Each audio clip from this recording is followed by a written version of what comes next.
தன்னுடைய பதவியை துறந்து ஒரு நிமிடம் கூட தன்னுடைய 3 வயது 4 வயது குழந்தை கூட பேச நேரம் இல்லாமல் 24 மணி நேரமும் இந்த நாடே கதி என்று சுற்றி கொண்டிருக்கிறார்.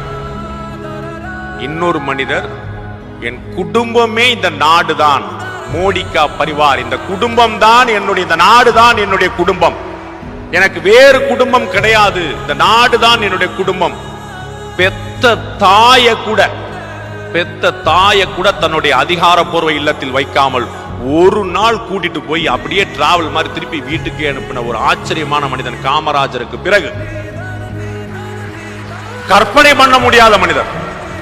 நடைமுறை காமராஜர் நாம் கேட்ட கதை நடைமுறையில் 2 மனிதர்கள் செய்து காட்டினார்கள். ஒன்று அப்துல் கலாம், இன்னொன்று பாரத பிரதமர் நரேந்திர மோடி.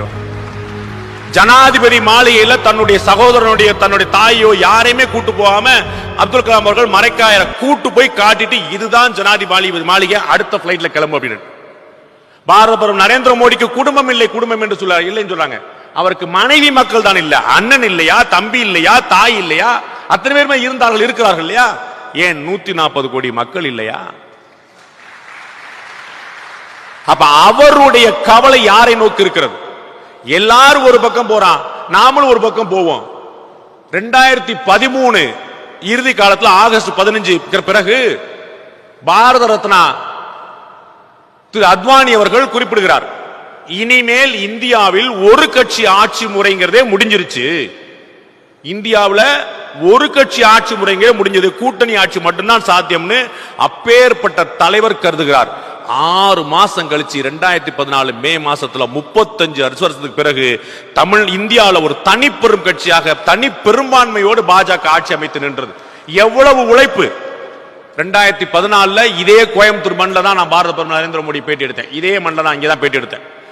எனக்கு பேட்டி கொடுத்த பிறகு 3 ஊர்ல பிரச்சாரம் பண்ணிட்டு சாயந்தரம் 6 மணிக்கு குஜராத்ல அகமதாபாத்ல இறங்குறாரு. அவருடைய PA கைலாஷ்நாத் போன் பண்றாரு, பேட்டி நல்லா இருந்தது, ரொம்ப பிரமாதம், பாஸ் ஹாப்பி அப்படின்னு. எப்படி உழைக்கிறா பாருங்க. இங்க கிருஷ்ணகிரியில, கன்னியாகுமரியில, நாடு முழுக்க 300க்கும் மேற்பட்ட கூட்டங்கள். இந்த முறை பாருங்க அவ்வளவு கூட்டங்கள். அப்ப நாய் மாதிரி, பேய் மாதிரி, வெறி பிடித்த மாதிரி யாருக்காக உழைக்கிறார்? ஒரு ஊழல் குற்றச்சாட்டு சொல்ல முடிஞ்சா சார்? 22 வருஷமா ஒருத்தர் பதவியில் இருக்கிறார் சார். 22 வருஷமா ஒருத்தர் பதவியில் இருக்கார். 2002 இருந்து 2024 வரைக்கும் 12 வருஷம் முதலமைச்சர், 10 வருஷம் பிரதமர்.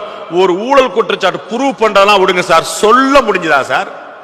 சார்ஜ் பண்ண முடிஞ்சதா சார்?